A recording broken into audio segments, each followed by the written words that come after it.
asalaamaaleykum mbokku internautes yi ñu ngi leen di nuyu ku ci nekk seen tur ak seen sant di leen gërëm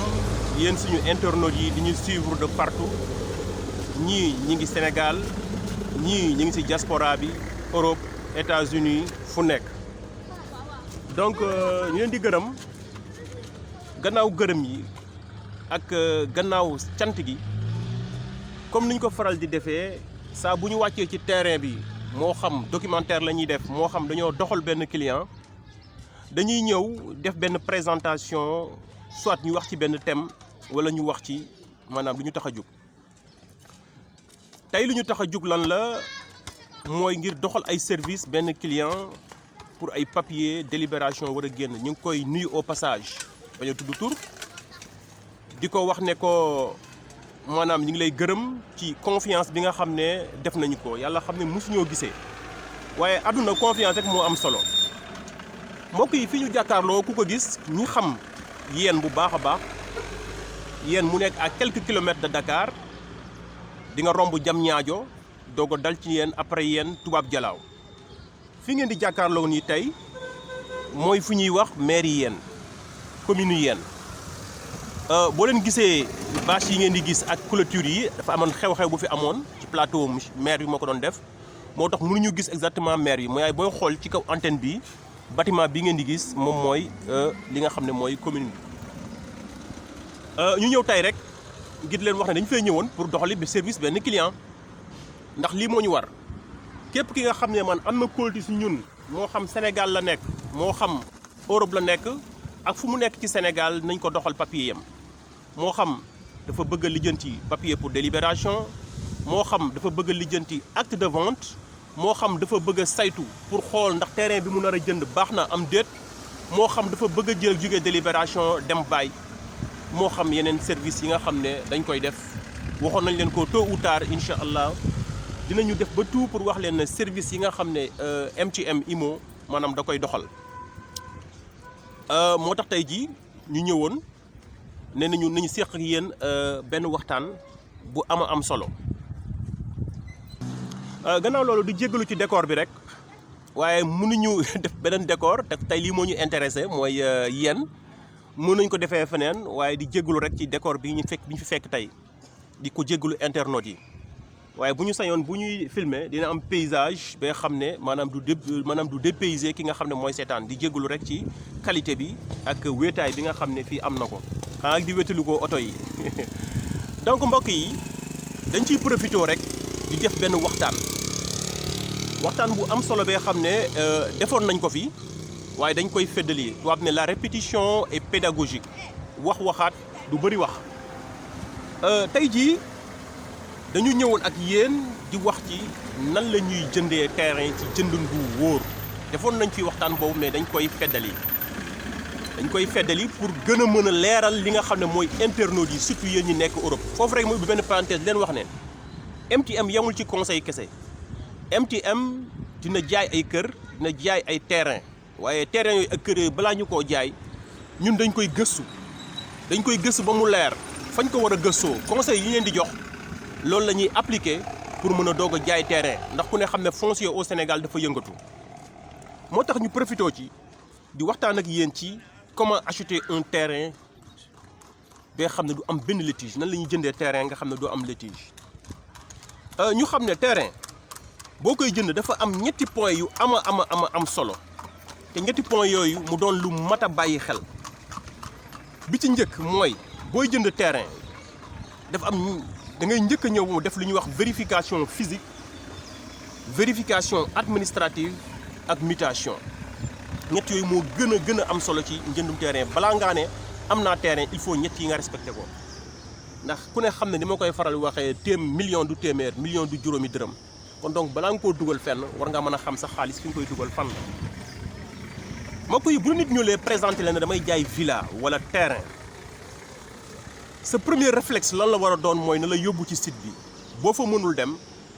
na nga ko délégué ñi nga xam ne am nañu jot. ay cabinet wala géomètre wala ñi nga xam ne daal service yooyu dañ koy dox bu ko defee moo xam Sénégal nga nekk moo xam Europe nga nekk moom mu doxal la ko damay faral di wax ne kuy génnee ay millions di ko nar a jox benn nit wala di ko jox benn entité war ngaa mën a génnee benn somme jox ko nit mu doxal la ko wala jox ko nit mu saytul la ko surtout sax boo nekkee Europe moo xam fii nga nekk moo xam Europe la nekk. parce que dëgg la ku nekk xam na administration waaye ka cay xëy xam ko bokk la ki nga xam ne nekku ca ñu continuer waxtaan bi rek may wax ne nit bu la présenté ne dama lay jaay villa wala terrain sa premier réflexe ne ko nañu dem ma vérifier vérification physique mooy lan mooy nga xool terrain bi fan la nekk. bokk na ci vérification physique bi mooy boo demee nga boo mënee yóbbu un géomètre nga yóbbaale ko boo mënul yóbbu sa mètre ngeen xool mu ne bu ne la 150 mètres carrés la nga natt 150 mètres carrés yi ndax mat na bu ne la 200 mètres carrés kazalika noonu nga vérifier le site lañ koy wax mooy nga vérifier terrain fu mu nekk da nga déplacé wu waxagoo waxu xaalis de waxagoo waxu mairie de waxagoo wax dara mais déplacé wu pour xool lim lay jaay ndax marchandise boo koy jënd di nga xam marchandise bi lan la wala fu ñu ci wax ne kenn du jën jaan ci pax. boo fa jógee nga xool dimension yi ba pare dimension yi baax da ngay jublu ci sol bi nga xool suuf si bul fàtte ne toujours ñu ngi ci vérification physique de nga xool suuf si ndax du taa ndax ku xool Sénégal actuellement at yi ñu génn ñaari at yi maanaam nit ñi leen gën a sonal mooy taa ndox mee xam ne dañuy jënd kër ndeysaan def ci R+1 R+2 ma leen di massaw rek au passage waaye da ngay gis ne suuf si day taa ba maanaam ñu ñàkk maanaam seen i suuf ñàkk seen i investissement lu ñuy mujj ñu toxal wala boog di ñaan dimbal état loolu nag maanaam wala su ma juumul sama xot dëgg su balaa nga lakkale mooy boo ñëwee ci sud bi suuf si na nga mesurer nga xool sol bi ndax du inondé boo ci paree nga xool accessibilité bi ndax maanaam fii ma nar a jënd est-ce que accessible na su ma bëggee génn ndax am na ay tëli yoo xam ne génn nañ fa bu ëllëgee su ma bëggee am accessibilité dinaa ko mën a am ndax mu doon fee xam ne maanaam terrain bi doo doon terrain bu fiable terrain bu wóor loolu mooy sol bi nga xool ndax sol bi du inondé ou pas accessibilité bi boo paree nga xool ci dimension yi wax nañ ko nga xool ndax am na tamit ay li ñu mel ni ay dispensaire lu ci mel ni ay maanaam sur le plan sanitaire loolu tam boo jënd terrain lu jar a xool la ndax xool sur le plan sanitaire ndax ab jege na dispensaire ndax jege ne lu ñuy wax hôpital ndax jege ne lu ñuy wax école ndax jege ne lu ñuy wax commerce de proximité maanaam lu mel ni marché yi grande surface parce que loolu nit da koy soxla tey jii booy jënd terrain nga jënd ko fii boo naree jëndi dara nga dem ba lu mel ni dox ay kilomètres dafay metti ci jigéen ñi dafay metti ci góor dafay metti ci njaboot gi maanaam loolu dafa am solo tamit say doom bëgg nga fi ngay jàngee bëgg nga fi nga dëkk du ñu sori dara fi nga xam ne fi la ñuy jàngee ndax sécurité lay doon ba léegi ñu ngi ci vérification physique yi boo paree nga xool transport public yi ndax jege na transport public lu mel ni arrêt tata yi arrêt bus yi loolu daf ciy am solo boo paree nga xool la sécurité surtout la sécurité ndax nit ku nekk fa nga dëkk bëgg nga am sécurité lu mel ni am gendarmerie lu mel ni am police loolu dafa am solo trop maanaam ci dëkkuwaay booy jënd terrain da ngay xool ndax foofu am na sécurité dëgg donc loolu lu mat a saytu la. benn point bi mooy nga xam ne nga xool ndax amul nuisance sonore ou olfactive maanaam ndax bëriwul bruit kenn neewul ne lii yëpp boo ko amul bul jënd déedéet waaye dafa am solo parce que balaa ngaa dugal sa xaalis parce que c'est l'avenir ëllëg da ngaa bëgg sax njaboot ñoo fay dëkk da nga bëgg sa njaboot nekk ci condition yu baax. nga xool tamit li ñuy wax géomètre privé nga jël ko andi ko mu xoolal la ndax maanaam terrain boobu mu la wan këyit yi mu la wan est-ce que terrain bi ak li nekk ci këyit yi ak li nekk terrain bi ñoo bokk. ndax masalan gars yu bëri bu ñuy arnaqué nu ñuy def dañ lay wan këyit gi nga xam ne wan la terrain bi nga xam ne ak këyit gi méngoowul loolu un géomètre seulement du cabinet du kenn lu dul un géomètre moo la mën a édifier ci point boobu. kon donc mbokk yi lii mooy li ñuy wax la vérification physique dañ koy baamtu booy jënd terrain na nga def ay vérification physique administrative doo ko def mutation ñi ngi tollagum ci waxtaan bi ci vérification physique bi donc mu doon lee xam ne am na solo kon donc ku ci am commentaire nga wàccee ko ci suuf. ñu jàll ci deuxième point bi mbokk yi mu mooy la vérification administrative booy jënd terrain gannaaw vérifier nga terrain bi xam nga ne terrain bi fu mu nekk jël nga géomètre dem na maanaam géomètre bi maanaam xool na ne xaw na li nekk ci kayit yi moo fa nekk xool nga ne par exemple sur le plan sécurité suuf si du taa xool nga école bi nangam yooyu yëpp ñuy wax fii nga jàll nag ci administrative maanaam kayit yi ndax ku ne xam ne ne këyit moom mooy kër tey jii yëpp boo ko amee ba pare mu baax nga dëkk ci kër ñu ñëw ne la génnal këyit yi du sa këyit wala boog da am ko koy xëccoo loolu neexul ci xol sànni xaal wala ñu koy dajji damay faral di wax maanaam grava man pour man grava ñun pour à MTM grava du grava ñun su ñun ay rongañ la ak naqar sur le plan administratif boo ñëwee li ngay njëkk a xool mooy da ngay xool papier yi nag pour xool ko ça dépend parce que bu ñu fàttee ne terrain am na lu ñuy wax délibération am na bail am na titre foncier am na li ñuy wax permis d'occuper boo ñëwee li ngay njëkk a xool bu nekkee délibération da ngay dem li ñuy wax ca mairie ba mooy li ñuy def nii tey bokk na ci da ngay dem ci mairie ba boo demee ci mairie ba maanaam yàlla dimbal na leen ñoom commune bu nekk maanaam surface bi assiette yi nga xam ne yaa ko yore waxoon naa la mooy assiette si ma terrain bi si sama vidéo bi ci kaw assiette yi nga xam ne yaa ko yore yow maire bi da nga yor benn registre enregistré ko maanaam registre boobu bépp terrain bu nekk ci commune bi que moom numéro carte d'identité am kañ la ko jënd fu mu ko jëndee signature bi lépp mi ngi ci biir registre bi gis ngeen yow booy jënd terrain da nga dem ci maire bi ne ko kat man terrain bi numéro loo temps mi ngi nekk ci maanaam temps dama bëgg a xool maanaam ndax terrain bi ci turu kan la nekk kon donc bul fàtte yaa ngi ci vérification administrative yi yow boo ñëwee nga vérifier maire bi dinañ am fu ñu jaar ak yow bu ko defee nga vérifier ñu xool ndax terrain boobu maanaam bu lee maire bi baax na pareegoo ba léegi jëndagoo de boo paree na nga dem DSCOS ndax DSCOS ku ne xam na ne litige yu bëri xam nañ ko ñoom bu ñu lee fii bul jënd ful jënd ndax DSCOS ñoom ñooy ñi ngay dégg ñu naan arrêt DSCOS c'est-à-dire terrain bu amee litige wala moom tabax nga foo war a amul warul tabax maanaam foofu DSCOS dañ ciy am baat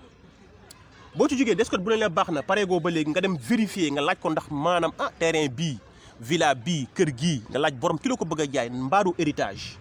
ndax ku ne xam ne gis nañ fi problème yu bëri ci héritage nit jënd na fi kër wala terrain fekk ne baay seeni baay mook moom doom benn doom si ñoom moo yelleeku dem jaay kër gi bu ko defee kër gi am problème ndax këyit bu am héritage saa booy jënd kër wala terrain ñu ne la héritage la laajteel ñaari papier mooy papier d'hérédité ak papier de non opposition ñu juumul ci maanaam prononciation bi ñaar yooyu dafa jar a laaj loolu nag le juge moo koy délibéré du mairie du DSCOS du fenn du urbanisme ki koy délibéré mooy un juge tribunal compétent moo koy délibéré juge maanaam nit ki bu baayam génnee àdduna wala yaayam terrain bi dafa war a dem balaa mu koo jaay dafa war a dem wut ñaari këyit yi doo koo jaay waaye yow mi nga xam ne yaa ngi jënd terrain bi wala kër gi na nga am fulla ak fayda boo koy laaj ko bu dee héritage la fexeel la tout ba héritage boobu na la wan ay papier balaa ngaa jënd am na ñi nga xam ne dañ naan la d'accord naa samay frère d'accord naa samay sœur loolu ba lay doyul na la woon papier bi bu ko defee ngay doog a dugg ci héritage bi boo ci jógee na nga dem urbanisme nga laaj leen parce que urbanisme ñoom xam nañ lu maire yi xamul donte sax acte 3 de la décentralisation dafa dooleel maire yi waaye des fois dañoo gis ne Sénégal du ma tur am na fee xam ne des fois dañuy dagg ay bërëb yi nga xam ne bokkul plan méngoowul ak plan urbanisme ndax mooy gis ne des fois ñu ne telle administration ñoo ñu ko jaay waaye bu ñu ko jaay urbanisme bu ñu ne fii kat tëli moo fiy jaar nangam kon yow balaa ngaa jënd même sax boo jëndee mairie bu lay jaay na nga dem urbanisme xool ndax urbanisme lan lañ lay wax. boo fa jógee nga dem cadastre surtout nag cadastre fan lay gën a amee solo mooy bu nekkee titre foncier parce que mënuñoo tas lépp dañu ko global titre foncier bu nekkee moom boo demee cadastre ñoom waa cadastre dañu lay édifier wax la maanaam bu dee titre foncier wala bail da ngay dem nga laaj leen nga fay 600 francs bu dee terrain bi nga nar a jënd wala kër gi nga nar a jënd titre foncier la wala bail mais délibération kenn du si joxe li ñuy wax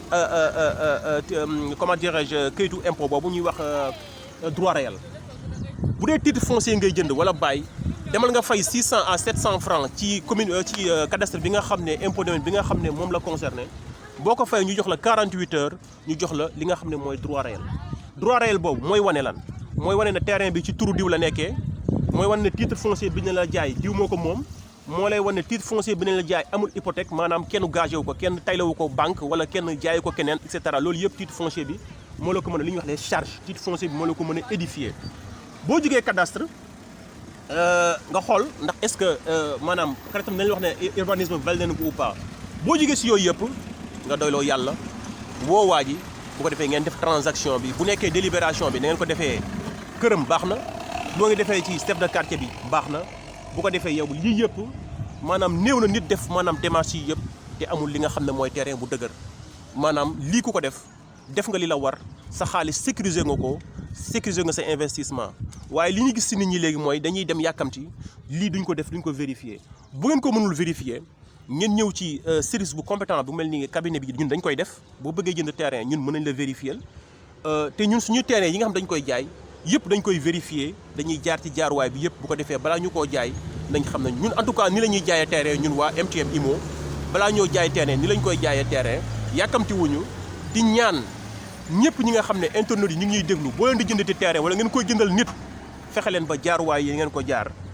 képp ki nga xam ne bëgg na lu ci leer mën nañu laaj benn fiche am na benn fiche bi nga xam ne mën nañu ko jox muy fiche état des lieux yëpp def nañ ko ci fiche boobu dina am liñ expliqué ni ñu koy utiliser ak nañu lañ koy joxee bu ko mënul nañ ko doxal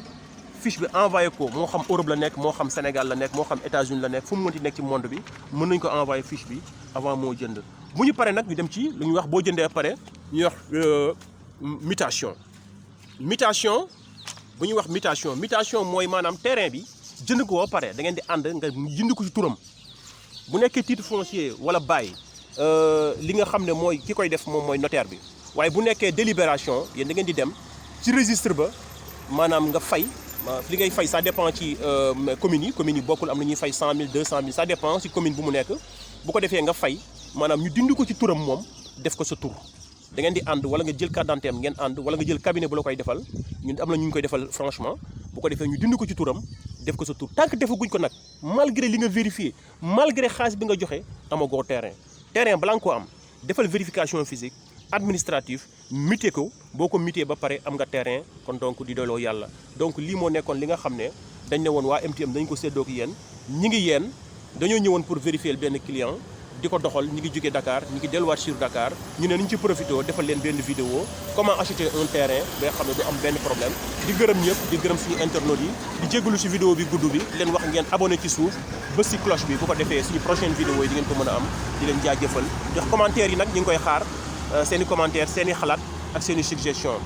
ku soxla nañ ñuy contacter ci numéro bi ak ci suuf bu ko defee ñu mën la wax wala ñu bu bëggee terrain wala boo bëggee démarche administrative asalaamaaleykum di jaajëfal ñëpp di jégalu ñëpp di ñaanal ñëpp waa MTM ñu leen di gërëm